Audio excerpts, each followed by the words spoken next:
Hello everyone. Someone probably gave me an introduction before playing this, but if not, I'm Scott Anderson and I'm coming to you from Scottsdale, Arizona. And hopefully I'm on a big screen there at your 7th anniversary celebration for the RPS Service Center. First, let me tell you that I'm always pleased to have the opportunity to participate in the anniversary celebrations of our Service Center. Chris extends his best, and Kristen is coming to see you shortly. Last year, I got to come there and meet many of you. Sitting on the floor and answering your questions was one of the highlights of my trip.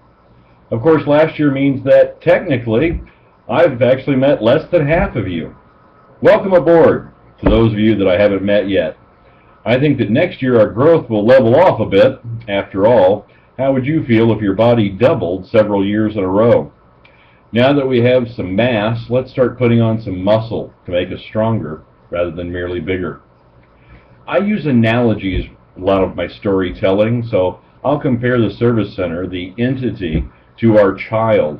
In early anniversaries, I talked about how difficult it is to create life in a new venture, bringing something valuable from nothingness. It takes a special level of patience and a ton of effort just to survive that early period. Congratulate those around you that have been here for many years, because they were the parents that raised that baby. Only because of their efforts do you now have a job, and that job includes bringing the child through the next phase. You realize that a 7 to 12-year-old child needs very different care than the baby did. We have strong values, but the years ahead will determine the child's speed, strength, and agility. We need more structure, a scheduled plan for education, challenges with sports to build strength, and deeper concepts of philosophy to begin to form what will become a strong young adult. If we create discipline, have schedules, force some structure, but challenge creative thinking, we can expect our child to stand with the strength of its family members. It's up to all of us to feed our child a proper diet. I give this comparison to ask you to embrace this business as a parent would their child, rather than merely as a job at a company that only has a set of financial books. This is our child, your child, and when it grows up, it can take great care of you if you will build it strong. Each day, encourage curiosity and teach it something new. Ask questions when something seems wrong. A broken SOP is like a virus or a fever, so let's fix that before our child falls sick.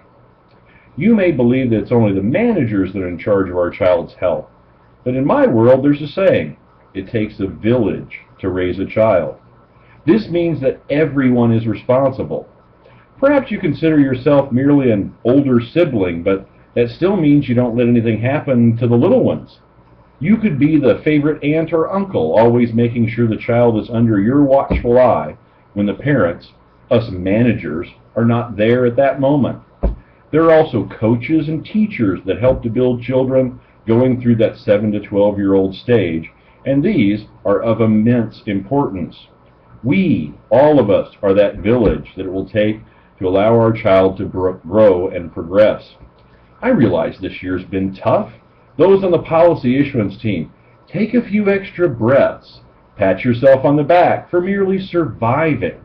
Seems your child was getting picked on a lot lately, and I'm hopeful we learned a lot from that period so we don't get into the same trouble on a different service. Learn your craft well and make sure you understand every part possible, so when we get to our next audit, your work is as exemplary as you would like it to display. If you're on the indexing team, hold on, because I suspect you're about to feel some heat and some growth. I created a monster on recent immersions by being overly successful in getting people excited about your service, but also by changing the timing so that things get attached to files more immediately. I want you to realize how important it is for you to get things right. Your service is a backbone upon which so many of the other services are built. If you don't get documents attached or named correctly, then all the other services will trip and fall behind you. I don't want you to be scared, but I do want you to realize that responsibility you have. Make certain to be consistent and clear, and that's how you protect our child. Now for the new subs team. I'm hopeful that you realize you are the first step in making us successful, as you set the tone for the life of our new files.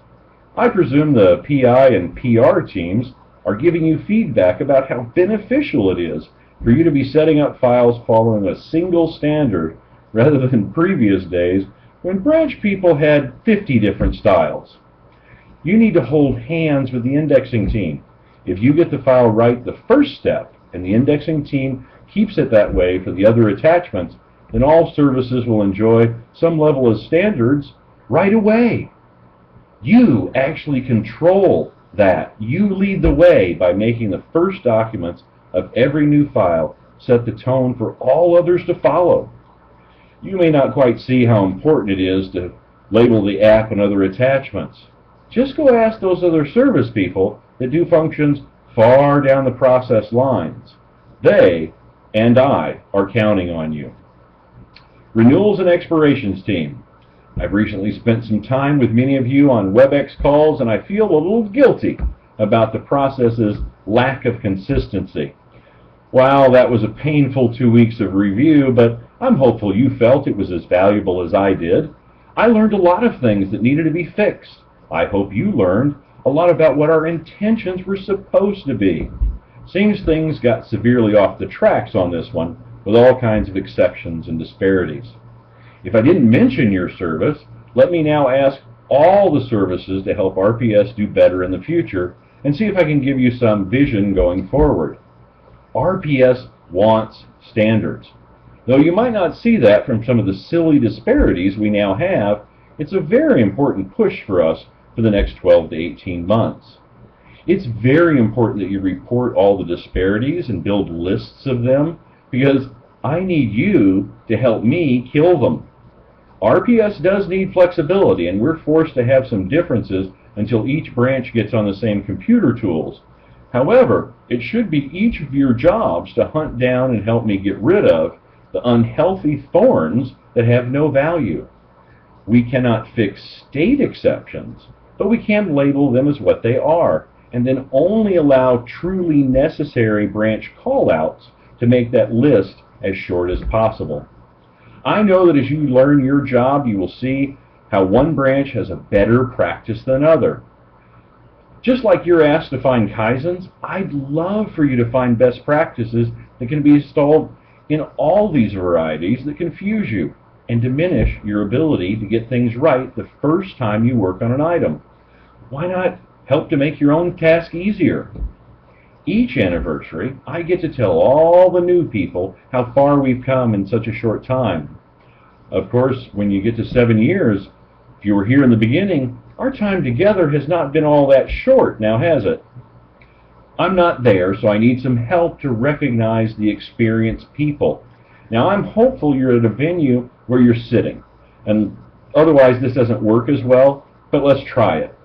If you're standing now, then replace my instructions to stand with perhaps raising your hands high above your head, and the instructions to sit down with merely putting your hands down. Here we go. Stand or raise your hand if you're happy to work at the RPS Service Center. Aha! In theory, everyone's up, right? Come on, up you go. This doesn't work unless everybody participates. Sit down or drop your hands if you've been here less than 1 year. Hey, we're glad you're here, and we certainly needed the help, but did you notice a huge change? Less than half of you are still up, but the good news is opportunity abounds at this place. Now, sit down or drop your hands if you've been here less than 3 years. We're getting thin on experience, aren't we? Regardless of the folks' actual age, they are serving as the village elders when we look at our experience pool of knowledge. RPS is a darn complex place, so you'll need to be here a while to really build a bank of knowledge, and you truly need to apply yourself to build it. Finally, sit down or drop your hands unless you've got over 6 years. This group was at or near the beginning. They are really tough, patient, and tenacious. If you were in the first group eliminated, I strongly suggest you try and learn from these folks. Learning from history is a smart thing to do. Okay, everybody sit down or drop your hands. Otherwise, the old-timers will get tired. Being with a company 7 years may seem scary to some of you, but soon I will celebrate 36 years at my job. I can tell you that it's been quite a wild, fun, challenging, and rewarding business life. Yeah, plenty of frustrations along the way, but far more victories, and I cannot describe to you how good it feels to build things and truly know that you were part of that success. Maybe not as good a feeling that I got when my oldest child, now 26, recently got married, but there are similarities. He is strong, reputable, courageous, smart, and tenacious. Because I built him that way. I am so very proud of him. I'm proud of RPS. And I'm proud of RPS Service Center. I won't still be with you when RPS Service Center turns 26. I'm going to leave that to Kristen and Chris. But let me assure you, those that invest their time and heart into making this company grow, that feeling of the parent, the favorite aunt or coach or teacher, will definitely be worth the trip. Happy 7th anniversary. I'm really looking forward to when you reach that milestone 10-year anniversary, so look around the room and let's see who will be there with you. Have a great event. Thanks for letting me be part of it. Have a good celebration. Good night, everyone.